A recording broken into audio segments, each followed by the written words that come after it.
بسم اللہ والصلاۃ والسلام علی رسول اللہ۔ آج کس نمبر 10 ہے عقیدہ توحید کے حوالے سے، اور ہم اللہ رب العزت کی ذات اور صفات کے حوالے سے گفتگو کریں، پھر اس کے بعد عقیدہ توحید کو واضح کریں گے، پھر اس کے بعد شرک کو واضح کریں گے تفصیل کے ساتھ۔ اور ہم وابیوں دیوبندیوں کے کان کھینچ رہے ہیں اور ان کی عقل ٹھکانے لگا رہے ہیں کہ شرک اور کفر، توحید کی آڑ میں شرک اور کفر کے مسلمانوں پر فتوے لگاتے رہتے۔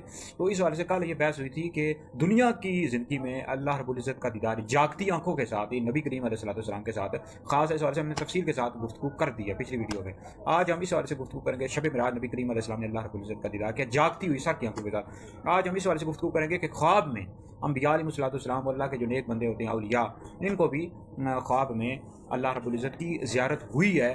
اور اس حوالے سے اب بعض لوگ ایسے ہیں جو ہمارے معاشرے میں ایسے لوگ ہیں جو کہتے ہیں یہ کس طرح ہو سکتا ہے کہ خواب میں اللہ رب العزت کی زیارت کس طرح ہو سکتی ہے، اللہ کے ولیوں کو، نیک بندوں کو اللہ رب العزت کی رویت ممکن نہیں ہے۔ حالانکہ یہ خوارج کا اور معتزلہ کا عقیدہ ہے کہ وہ گمراہ ہیں، معتزلہ اور خوارج، وہ کہتے ہیں جی اللہ رب العزت کو دیکھنا ممکن ہی نہیں ہے، لا تدرک الابصار، وہ اس سے استدلال کرتے رہتے ہیں۔ حالانکہ وہاں احاطے کی نفی ہے، رویت کی نفی نہیں ہے۔ اس وجہ سے قرآن مجید کی کئی آیات، اگر اللہ رب العزت کو دیکھنا ممکن ہی نہیں ہوتا، محال ہوتا، تو اللہ رب العزت قرآن مجید میں ارشاد فرما دیتا ہے۔ یہ قرآن مجید کی آیت کیوں نازل ہوئی؟ وجوہ یومئذ ناظرہ الی ربہا ناظرہ، یہ آخرت میں جنت میں ہر مسلمان کو اللہ رب العزت کا دیدار ہوگا۔ پھر اس کے علاوہ اور بھی کئی آیات ہے، تو اللہ رب العزت کی رویت ممکن ہے، لیکن یہ دیکھنا جو ہوتا ہے بغیر جہت کے، بغیر کیفیت کے ہوتا ہے۔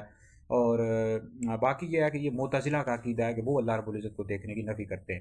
تو خواب میں اللہ رب العزت کا دیدار ہو سکتا ہے۔ اس حوالے سے آپ دیکھیں قاضی ایاز رحمۃ اللہ علیہ نے کیا لکھا، واتفق العلماء علی جواز رؤیت اللہ تعالی فی المنام، کہ تمام علماء کا اس بات پر اتفاق ہے کہ اللہ رب العزت کی جو رؤیت ہے، یعنی خواب میں اللہ رب العزت کی زیارت ہو سکتی ہے۔ جس طرح فیض الباری پڑھو اور اس طرح فتاوی قاضی خان پڑھو، فتاوی قاضی خان میں من ادعی انہ رأى ربہ فی المنام فإنہ لا یکفر، کہ جو بندہ یہ دعویٰ کرے کہ اس نے رب کو، اللہ رب العزت کی خواب میں زیارت کیا، تو ایسا بندہ کافر نہیں ہوگا۔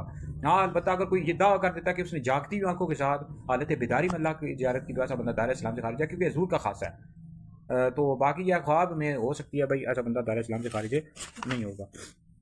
اور اسی طرح آپ منہ روض الازہر پڑھ لیں، رؤیت اللہ تعالیٰ فی المنام فالاکثرون علی جوازها من غیر کیفیت وجہت وحیت، کہ اللہ رب العزت کی رؤیت جو ہے، دیدار خواب میں ممکن ہے، جائز ہے، بغیر کیفیت کے اور جہت کے۔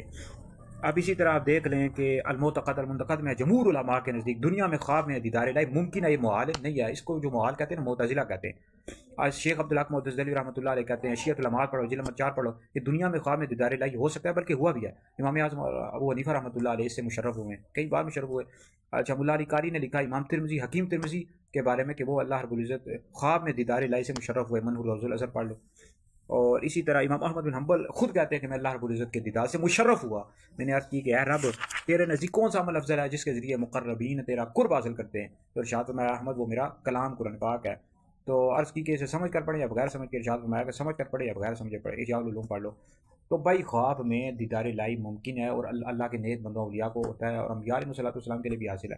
اس کا انکار معتزلہ کرتے ہیں اور خوارج کرتے ہیں، ٹھیک ہے جی، جو کہتے ہیں اللہ رب العزت کی رؤیت ممکن نہیں ہے۔ اللہ رب العزت کی رؤیت ممکن ہے بغیر جہت کے اور بغیر کیفیت کے، ٹھیک ہے۔ اور لا تدرک الابصار میں احاطے کی نفی ہے، رؤیت کی نفی نہیں ہے۔ تو ہم وہابیوں دیوبندیوں کے اس طرح کے جو لبرل ٹولہ ہوتا ہے نا، یہ یوٹیوب پر بیٹھے ہوئے ہیں اور لوگوں کو گمراہ کرنے کی کوشش کریں، ان کے کان کھینچ رہے ہیں، عقیدہ توحید کی آڑ میں مسلمانوں پر شرک اور کفر کے فتوے لگا رہے ہیں۔ تو اس وجہ سے ہمارے حیدری دارالفتاء اہل سنت اور توجہات بھی آ رہے ہیں، مزید بھی گفتگو کر رہے ہیں اور عقیدہ توحید کو واضح کر رہے ہیں۔ مسلمانوں کے جو عقائد ہیں، صحابہ سے چلے یہی عقائد چلے آ رہے ہیں۔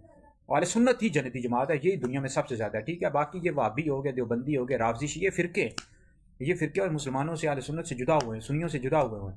اہل سنت کا بیڑا پارا صحابہ حضور نجم ہیں، اور اللہ عطرت رسول اللہ کی مزید گفتگو اگلی آنے والی ویڈیو میں۔